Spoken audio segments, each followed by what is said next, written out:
ઈશુદાનભાઈ અને હેમંતભાઈએ વાત કરી કે કેસમાં સુપ્રીમ કોર્ટમાં કેસ લડશું, હાઈકોર્ટમાં લડશું. ભાઈ, હું વકીલ છું, મને એમાં રસ નથી. કેસ લડવો હોય તો જનતાની અદાલતમાં લડાવવો જોઈએ દોસ્તો. આ જનતા બેઠી જનતાની અદાલતમાં આવવો જોઈએ.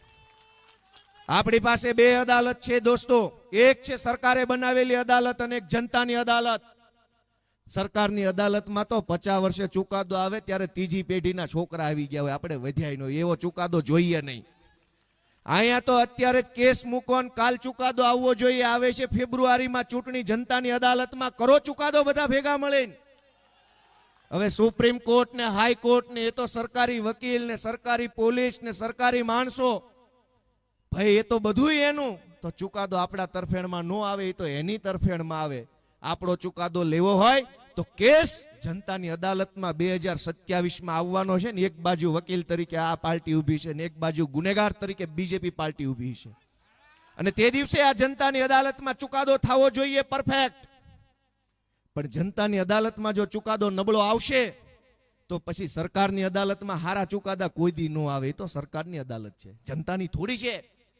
2022ની ચૂંટણીમાં જનતાની અદાલતમાં ચુકાદો આવ્યો બીજેપીનો. બીજેપીની અદાલતમાં તમારો ચુકાદો ક્યાંથી આવે? તમારો ચુકાદો લાવવો હોય તો સરકારની અદાલત ઠીક છે, જનતાની અદાલતમાં ન્યાય થવો જોઈએ. મિત્રો, ન્યાય થશે કે નહીં થાય કયો તો ખરા. મિત્રો, ચૂંટણીઓ આવી રહી છે. અમે તો બહુ નાના માણસો છીએ. અમને તો કોઈક ગાળું દઈ જાય, કોઈક ચપલા મારી જાય છે, કોઈક અમારી સભામાં પથરા મારી જાય છે. અમે તો નાના માણસો છીએ.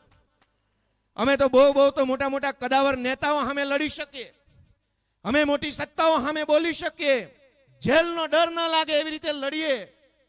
એનાથી વિશેષ તો અમે શું કરી શકીએ? મોટા મોટા માણસો તો મીઠાના આખા રણના રણ ખાઈ જાય, રોડ ખાઈ જાય. એ તો મોટા માણસો કહેવાય, આપણને એવું ન ફાવે.